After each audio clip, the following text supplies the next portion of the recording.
America, married, 2.4 kids with 1.5 dogs. But I can guarantee you, you will never achieve anything greater than your highest aspiration. If you want $1 million, you'll make $1 million, not $1.5 million. If you want 10 million, 100 million, and you'll never exceed that. If you change 1 billion lives, that's a formula to become a billionaire and change the world. Time costs lives. Show me your friends and I show you your future. You want to know why you're all f***ed up? Just look at the bums you hang around with. I do what you don't want to do, that you know that you got to do to be where you want to be. Ted Turner just gave his 75th anniversary party on CNN a few months ago. And he makes a couple of comments and he says, number one, and I'm not suggesting this for everybody. It's how I live, though. First 10 years of my starting CNN, I slept on my couch. I didn't have an apartment. Bill Gates slept in the office. Steve Jobs slept in the office. And I can go down a whole list. Now, these are super successful, mega wealthy guys. I slept in my office. Not everybody's willing to make that sacrifice. But it's not the only thing. But even if you don't sleep in your office, if you want to send your kids to a better school, if you want to be able to take care of your mother when she gets dementia, if you want to do, this all takes money.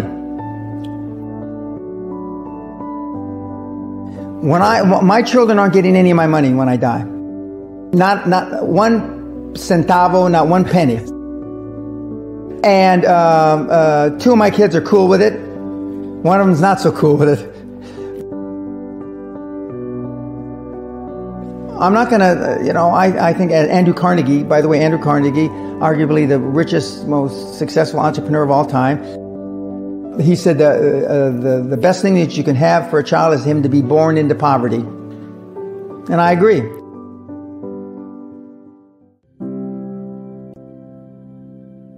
Lack of self-esteem, lack of self-worth. Now, they think they have self-worth. They think because they've made a few bucks. But in actuality, and when they measure it against the other 8, 10, 12 people sitting around the table, they realize, or they start to question, hell, maybe I was just lucky. Now, all of us, when you're only a one-trick guy or gal, think, was I lucky? Now, I've done it so many times, I know I wasn't lucky. I might have been lucky the first time, but I haven't been lucky the 15, 20, 40, 50. I know that. Okay. But maybe I was lucky the first time. But my life changed when I was pretty much a haphazard kid, got in a lot of trouble, got arrested 4 or 5 times, thrown in jail. And this was when my dad's a cop. But then I volunteered for the draft in 1966 at the height of the Vietnam War. And I went to OCS, and that changed my life because it was the really first real high performance thing that I could measure myself against with other people. 2/3 of all Fortune 500 CEOs have one thing in common: military background. Really? 2/3 of those 2/3 have something else: martial arts. What do you learn in martial arts, Brian? Discipline, focus. A lot of people don't believe they deserve to be there.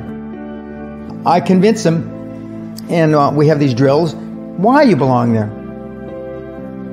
A lot of people that come there, with money, that have made money, think they made it by accident. Right.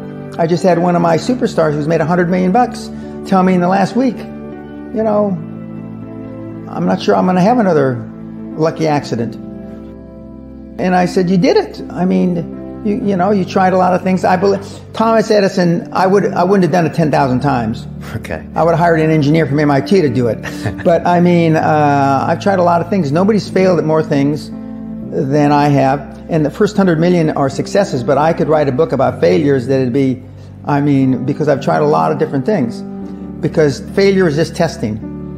And one of the reasons I've been so successful in generating this equity and value in my kids, and I call you all kids, is because I convince them that making a mistake is okay.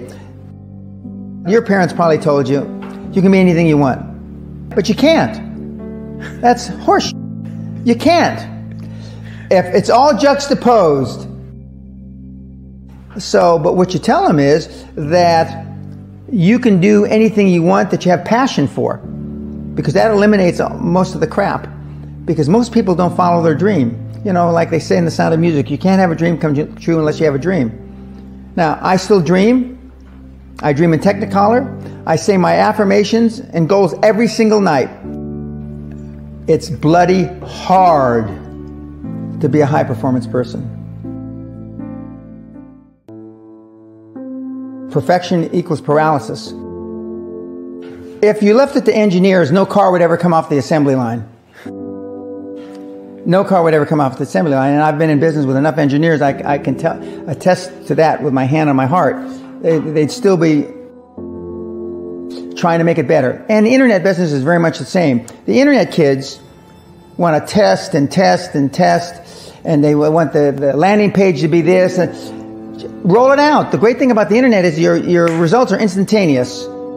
If something that I'm overseeing at a Concord level, 60,000 feet, doesn't work in 2 days, forget about it, move on. And today at our meeting, now the young kids are, we ran it 3 days, sir, and we closed it down. And they are thinking I'm going to ask why. I said, no, that's fine. Next. Because without them making mistakes and without them being allowed to make the decision, they never get any better.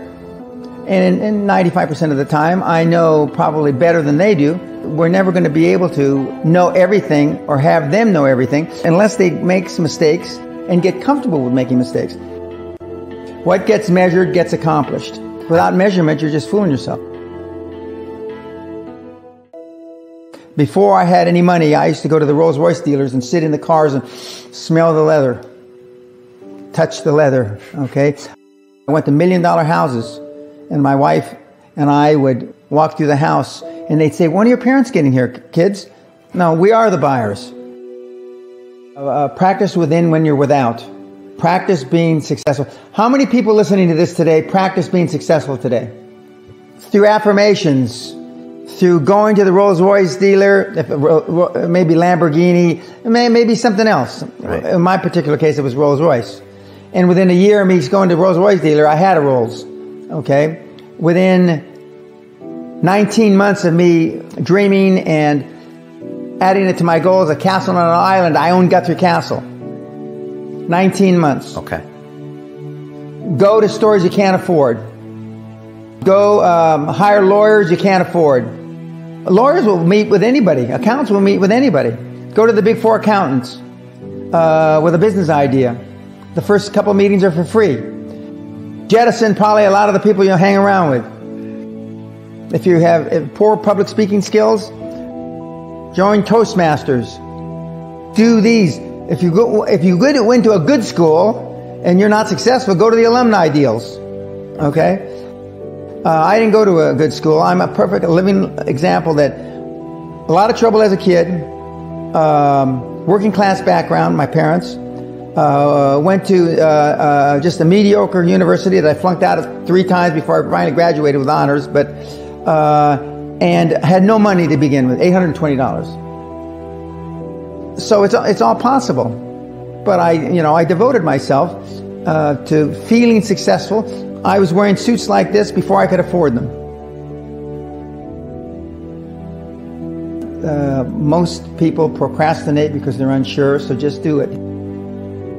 And but I've never had a problem just doing it, because one of the things is you learn as a young combat infantry officer is time costs lives.